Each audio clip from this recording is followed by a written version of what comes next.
आज मैं 9th वर्ग का मैथ बता रहा हूं,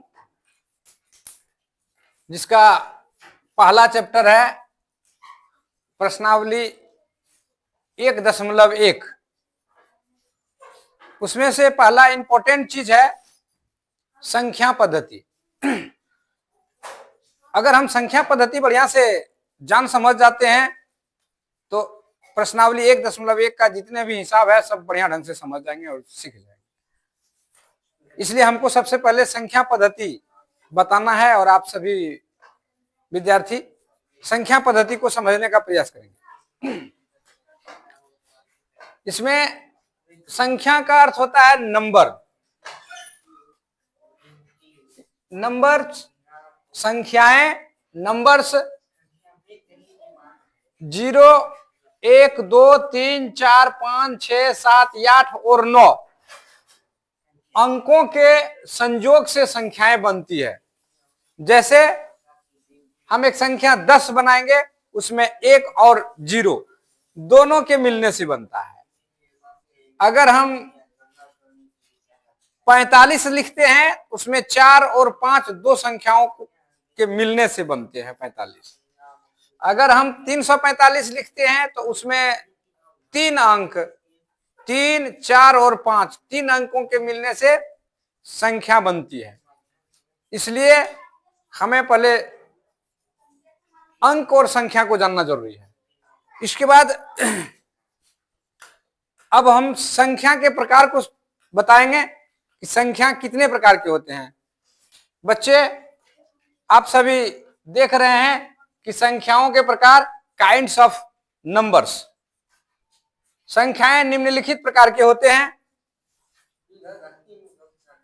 पहली संख्या है प्राकृत संख्या, जिसको हम इंग्लिश में कहते हैं नेचुरल नंबर्स। दूसरी संख्या है पूर्ण संख्या, जिसको हम इंग्लिश में कहते हैं होल नंबर्स। तीसरी संख्या है पूर्णांक संख्या, जिसको हम इंग्लिश से इंटरवल्स नंबर कहते हैं।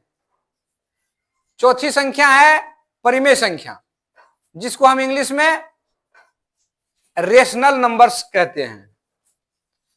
और पांचवी संख्या है अपरिमेय संख्याएं, जिसको हम इंग्लिश में इरेशनल नंबर कहते हैं। Irrational number. इसके बाद छठा है वास्तविक संख्या, जिसको हम इंग्लिश में रियल नंबर कहते हैं। सातवां है सम संख्या, जिसको इंग्लिश में इवेन नंबर्स कहते हैं। सम संख्याएं, इवेन नंबर्स। इसके बाद है विषम संख्याएं, जिसको इंग्लिश में ऑड नंबर्स कहते हैं। इसके बाद है रूढ़ संख्याएं, जिसको हम इंग्लिश में रूढ़ या अभाज्य संख्याएं, जिसको इंग्लिश में प्राइम नंबर्स कहते हैं। इसके बाद 10वां है यौगिक संख्याएं, जिसको इंग्लिश में हम कंपोजिट नंबर्स कहते हैं। और 11वां है जुड़वा अभाज्य संख्याएं, जिसको इंग्लिश में ट्विन प्राइम नंबर्स कहते हैं। इसके बाद है संपूर्ण संख्याएं, परफेक्ट नंबर्स कहते हैं। इस प्रकार संख्या कई प्रकार को आप लोग ने देखे, जाने, समझे। ये इंपॉर्टेंट है। वर्ग 9th के मैथ के लिए ये सभी संख्याएं इंपॉर्टेंट है। अगर आप ये सभी संख्याएं नहीं जानते हैं तो मैथ नहीं समझ पाएंगे। इसलिए मैथ समझने के लिए ये सभी संख्याएं को पहले समझना अति आवश्यक है। और इतनी संख्याएं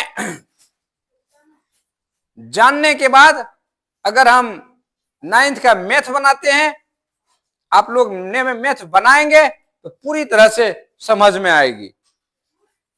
इसलिए संख्या पद्धति को जानना अति आवश्यक है। सिर्फ मैथ बनाने से ही मतलब नहीं है। सिर्फ हमको एक्सरसाइज प्रश्नावली को बना के खत्म करने से मतलब नहीं है। मतलब आप लोगों का है कि उस प्रत्येक हिसाब को, एक एक हिसाब को अच्छी तरह से समझ लेना।